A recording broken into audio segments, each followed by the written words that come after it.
Hello Life family, and welcome back to another video with me. For those who don't know me, my name is Kelshaw Burke and I'm a spiritual teacher. I also do some psychic work and some medium work, and all my information will be in the box below.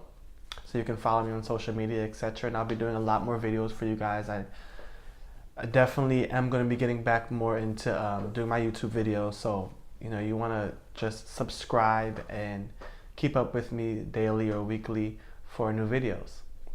So today I want to talk to you guys about how to change your reality and shift to a higher timeline, a greater timeline, a timeline that is more in alignment with your purpose, your intention for coming here, your nature, who you truly are, the best version of yourself. A timeline that is a more rapid timeline for your path of ascension, a greater timeline, if you will. And this is a very important topic because your timeline is a projection of your current state of awareness, a projection of your current state of consciousness. And we're all on this path of ascension, whether we like it or not. I said in my last video that many of us light workers have been on this planet for thousands of years, thousands of incarnations, just to get to where we are today, just to get to this lifetime and to experience this ascension and this time on the planet. So you're on the path of ascension, whether you like it or not. Everyone is on this path, whether they know it or not. And for those who won't ascend in this current incarnation, they will ascend in future incarnations. But what I want to talk to you guys about today is how to shift to a greater timeline, a higher timeline. And you're on that timeline now. It's just that because of your resistance, because of your current level of consciousness, it's just more of a longer timeline. And what's on that timeline, experiences that are on that timeline are actually experiences almost like prerequisites, lessons that you need to learn before you get more into your purpose, or before you get to a higher state of awareness, or before you get further on your path of ascension. So with shifting to a greater timeline, to a higher timeline, really you skip a lot of the lessons that you need to learn. And it's not that you skip the lessons themselves, but your shift has proven that you have learned lessons and you don't need to experience them in physicality. So you almost you clear a lot of contracts this way, or you eliminate a lot of contracts this way. You learn a lot of lessons that you need to learn, maybe through adversity, and you put yourself in a timeline that is quicker manifestation, more personal power, and a timeline that is faster and is more based off of, I won't say based on your purpose, but a timeline that is a quicker timeline and is more in alignment with your nature. So today I wrote some notes because I was told that I need to make my videos more structured. And for those who have seen my past videos, I'm much more fluid. So today I did a more structured video. So one of the main ways to shift your timeline to a greater timeline and to change your reality is by making drastic changes and never looking back. So I've done this a lot on my journey.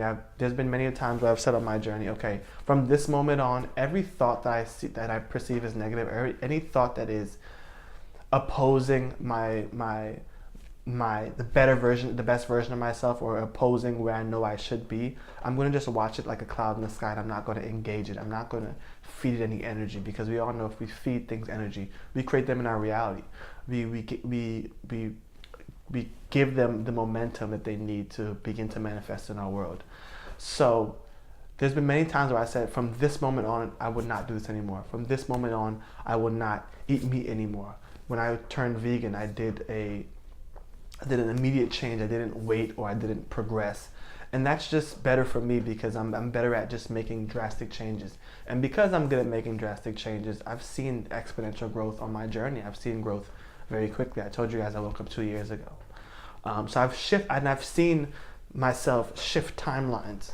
Whereas though one day I was experiencing my reality in a certain way, I was in a certain reality, let's say more lower fourth dimensional reality or higher third dimensional reality, and I would shift to a more mid fourth dimensional reality. And I've noticed the changes. I would go out in the world, the world will look different to me. It would look more, I would say, dreamlike. Everything was a lot more clear and vivid. I was able to see detail a lot better.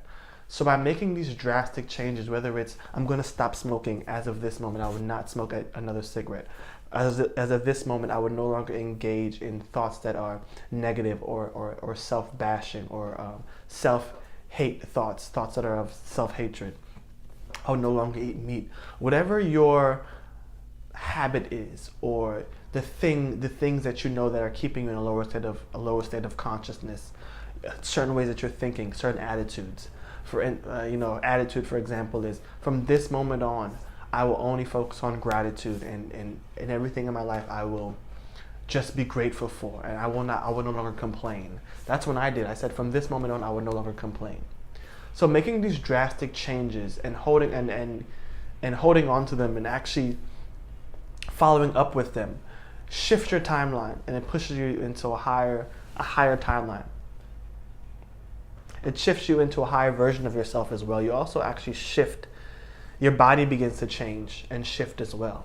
Because the thing is that you're constantly renewed every moment. Your body's not the same every moment. Your timeline isn't the same every moment. You're constantly shifting timelines.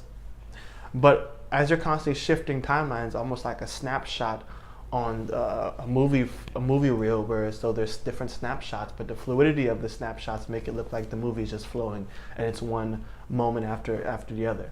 But what's really happening is there's different snapshots and you're shifting, or like a picture book, a flip book, where you flip the pages and you see many different images.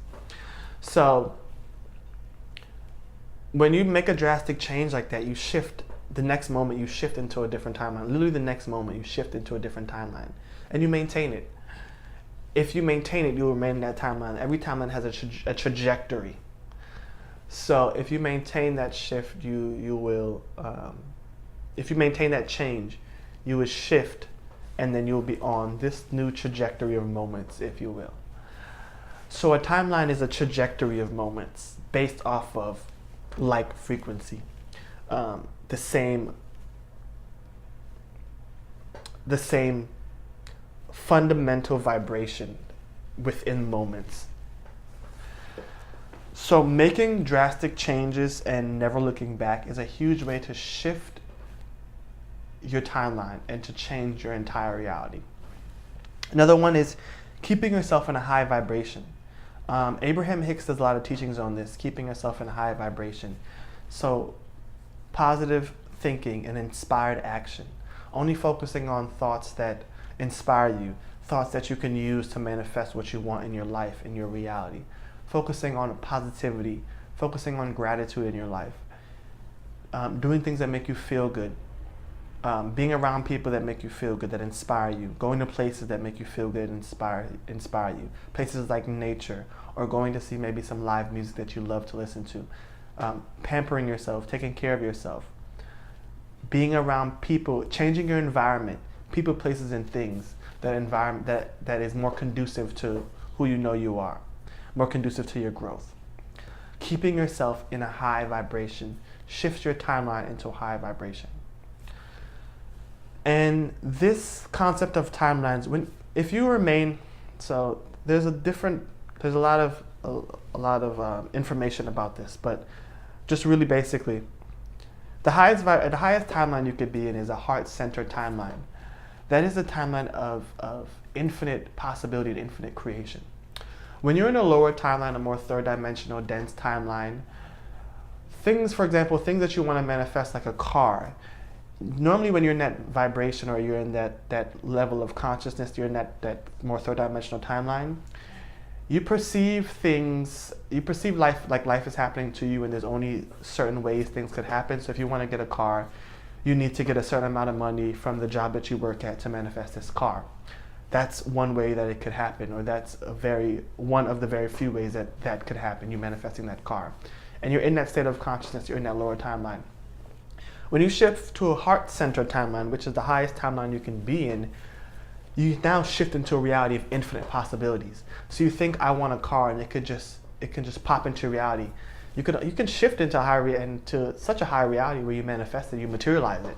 And we've seen many masters materialize things. Jesus was a master who materialized things, and there's many thousands of masters who are able to materialize things just like that because they're in this completely heart-centered timeline. Now, it takes work to get there, but as you continue to shift higher and higher to a more heart-centered timeline, you will acquire the abilities that allow you to do these things. So a more heart-centered timeline puts you into the reality of infinite and limitless possibility. So you could think car, and the car no longer will come in just the one way you thought of previously. It will now come in infinite different ways, infinite different possibilities for you to manifest that car. So when you keep yourself in a high vibration, you shift into a heart-centered timeline, and now you have access to infinite possibilities, limitless possibility. And when we talk about manifestation, and I'm going to do a video on the laws of manifestation next. That's going to be a good one, the laws of manifestation. There's a few laws of manifestation that I want to talk to you guys about. But when you are in this higher vibrational timeline, this heart-centered timeline, you're in the realm of infinite and limitlessness. So manifestation happens more rapidly and in many different ways. You're no longer limited to this third-dimensional dense reality. The next one is embodying the main ascension attitudes that I told you guys I have learned from my guides. And the ascension attitudes are love, praise, gratitude, and trust. And I did in my last video, and I talked a lot about attitudes in my last video. Your attitude and all of these kind of flow into each other, especially the last one, keeping yourself in a high vibration. Keeping yourself in a high vibration is an attitude. It's a perspective and an outlook on life. It's how you're viewing life, only seeing not focusing on the good in life, the positive, the bigger picture, focusing on the lesson that could be learned from the adversity, for example. There was a beautiful quote that I heard from a master, and I can't remember who it is now, and just for time's sake, I won't try to remember who it is, but the quote was, God either brings challenges or gifts, and you come to find that they're one and the same. So when you encounter a challenge in your life, keeping yourself in a high vibration or embodying an attitude of love, praise, gratitude, and trust, will be you looking at this challenge as a lesson to be learned. And when you gain a lesson, you receive power from that lesson. You receive more consciousness, more awareness, because that's what lessons are here to do, to push you into higher states of awareness and to give you a broader, higher perspective on life. So embodying love, praise, gratitude, and trust. And I'm going to do a video to break down how these attitudes look in our lives. How does love look in our life? How does the attitude of love reflect as a mirror image in our life? How does praise reflect as a mirror image in our life? How does gratitude reflect? How does trust reflect? What does that look like? But because these words are very, they have a high level of self-explanation within them, I'm just going to leave it at embodying these ascension attitudes. And ascension attitudes are attitudes that push you further along on your path of ascension, push you into a higher timeline, are the fundamental attitudes that are going to get you to ascend quicker. And we're not in a rush, but the point is that I would definitely want to talk about this, because my last video was how to grow more rapidly. And it's not that we're in a rush, because as masters we do not rush. We live in poise and grace and patience, and we allow the future to come to us. That's something else that we learn as we're becoming self-masters. So we're not in a rush. It's just that when we're in a lower timeline, we tend to create a lot of adversity that is not necessary for our growth. And where we are on the planet right now, the energies of the planet right now is very conducive to rapid growth, to rapid manifestation. And that's what we're here to do. We're here to show other light workers and people on the planet that you don't have to be on this long, drawn out, arduous spiritual journey, especially now. Before, maybe thousands of years ago, spiritual masters, renunciants, and aesthetics in the Hindu culture and the Buddhist culture, they would be on their journeys for 10, 12, 15 years before they reached to a certain state of awareness, what they would call enlightenment. which I also want to explain in another video. What is really enlightenment? But it's a state of awareness, and they would be on their journey for years. Now light workers are waking up rapidly, and things are happening so quickly because we're in this era. We're in the age of is Aquarius. I'm so bad with horoscope, but we're in the age of Aquarius, and that age, ever since anywhere from 2000 to 2006, there's been this rapid growth and a lot of light coming to the planet that's conducive, that's pretty much creating this environment on the planet for rapid growth. So we no longer need to suffer to experience, all that we are. We no longer need the dense, hard, arduous challenges. If we can just embody these attitudes of love, praise, gratitude, and trust, if we can just change and let go of what no longer serves us and do the work to ascend, we will see exponential growth in our journeys. So it's not that I want to teach you guys about how to, ascend quicker like we're in a rush. It's more about just being all that we are now and not having to wait or go through the challenges to experience our divinity. That's what it's about. And it's about experiencing the beauty of life and experiencing our journey with ease and grace. So the last one I want to talk about today is silencing your inner dialogue. Inner dialogue is because of resistance to life. As we reflect on our inner dialogue, it's based off of past experiences, future outcomes, memories, and fantasy. So your inner dialogue is constantly focused on the past and the future. All there is the present moment. When your awareness is fully in the present moment, you have access to, the best way I can explain it is, you have access to the creative force that you are. You have access to all your power is in the present moment. So this is a great way of explaining this because there's many different aspects to this that I could explain, but all your power, pretty much all your power is in the present moment. When you're fully focused in the present moment, which means you don't have any inner dialogue, all your perception is in the present moment. You have access to all your creative force, all your power. Meaning the next moment that you create is, the potency of that moment is going to be filled with all of, you're pretty much creating the next moment with all the power you have access to based off your current state of awareness. When you constantly have inner dialogue and you're focused on the future and the past, and I know this video is getting long, but just bear with me.